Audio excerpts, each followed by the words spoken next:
పేదలకు ఆహార భద్రత కల్పించడంలో భాగంగా కొత్త రేషన్ కార్డులు అందించేందుకు తెలంగాణ రాష్ట్ర ప్రభుత్వం రెడీ అయింది. రాష్ట్ర వ్యాప్తంగా ఈ నెల 25వ తేదీ నుంచి ఆగస్టు 10వ తేదీ వరకు అన్ని మండల కేంద్రాల్లో అధికారికంగా రేషన్ కార్డుల పంపిణీ చేయనున్నారు. ఈ నేపథ్యంలో అధికారులు అన్ని ఏర్పాట్లు చేస్తున్నారు. కొత్త రేషన్ కార్డులకు సంబంధించి మరింత సమాచారం తెలంగాణ బ్యూరో చీఫ్ వేణు అందిస్తారు. రేషన్ కార్డుల పంపిణీ ఒక పండుగలా చేయాలని చెప్పి రాష్ట్ర ప్రభుత్వం నిర్ణయం తీసుకుంది. ఇందులో భాగంగా ఈ నెల 25 నుంచి దాదాపు 15 రోజుల పాటు రాష్ట్ర వ్యాప్తంగా కూడా ఈ రేషన్ కార్డుల పంపిణీని ఒక పండుగ వాతావరణంలో ప్రజలకు పంపిణీ చేయాలని చెప్పి రాష్ట్ర ప్రభుత్వం డిసైడ్ చేసింది.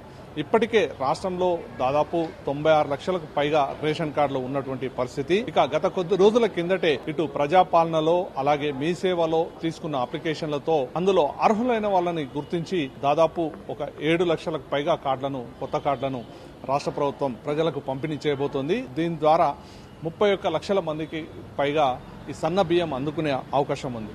ముఖ్యమంత్రి రేవంత్ రెడ్డి కలెక్టర్లతోనూ సమావేశంలోనూ చాలా ప్రత్యేకంగా చెప్పారు. మా ప్రభుత్వానికి రైతులు ప్రజలు చాలా ముఖ్యమైనటువంటి వారు.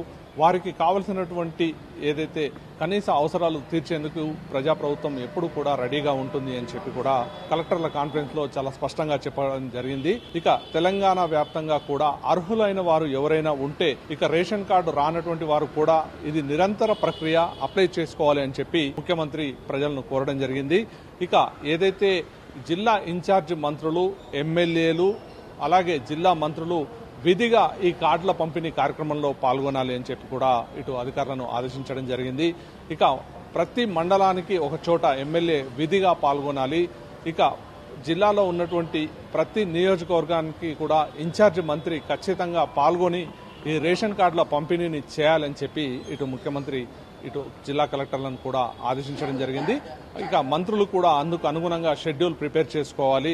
ఖచ్చితంగా ఏదైతే గత 10 సంవత్సరాలలో బీఆర్ఎస్ ప్రభుత్వం రేషన్ కార్డులు ఎవరైతే అర్హులు ఉన్నారో వారికి ఇవ్వలేకపోయింది. కాబట్టి ఇక కాంగ్రెస్ ప్రభుత్వం ఎవరైతే అర్హులు ఉన్నారో వారందరికీ కూడా రేషన్ కార్డులు ఇవ్వడం జరిగింది. కాబట్టి ఇది ఒక పెద్ద పండగలాగా కూడా ప్రజలకు పంపిణీ చేయాలి.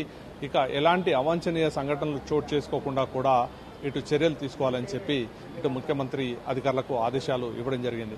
ముఖ్యంగా గతంలో కన్నా రేషన్ షాప్ కి విలువ పెరిగింది అని చెప్పి కూడా ముఖ్యమంత్రి చెప్పడం జరిగింది. ఇక ఎవరైతే లబ్ధిదారులు ఉన్నారో వారందరికీ కూడా సన్న బియ్యం పంపిణీ చేస్తాం. ఇక సన్న బియ్యం రావడంతో చాలా మంది కూడా ఇక ఎవరైతే ఈ రేషన్ బియ్యాన్ని వినియోగించుకునేటువంటి వారి సంఖ్య కూడా ఇప్పుడు అదనంగా కార్డు రావడం వల్ల వారికి సంఖ్య కూడా పెరుగుతున్న నేపథ్యంలో అందుకు అనుగుణంగా కూడా ప్రభుత్వం ఏర్పాట్లు చేసుకుంటుంది అని చెప్పి ముఖ్యమంత్రి చెప్పడం జరిగింది. ఇక ఎవరైతే రేషన్ కార్డు రాలేనటువంటి వారు ఉన్నారో వారు తిరిగి కూడా అప్లై చేసుకునే అవకాశం కూడా ఇటు రాష్ట్ర ప్రభుత్వం కల్పిస్తుంది. ఏదైతే ఆధార్లో ఉన్నటువంటి కొన్ని తప్పిదాల వల్ల కానీ లేదంటే ఇక వారు ఇచ్చినటువంటి సాంకేతిక వివరాలు సరిగా లేనందువల్ల కూడా కొన్ని కార్డులు రిజెక్ట్ అయినటువంటి పరిస్థితి ఉంది. ఇక ఈ నేపథ్యంలో ఖచ్చితంగా ఎవరైతే అర్హులు ఉంటారో వారందరికీ కూడా కాంగ్రెస్ ప్రభుత్వం రేషన్ కార్డులు ఇచ్చి తీరుతుంది అని చెప్పి ఇటు ముఖ్యమంత్రి చెప్పడం జరిగింది.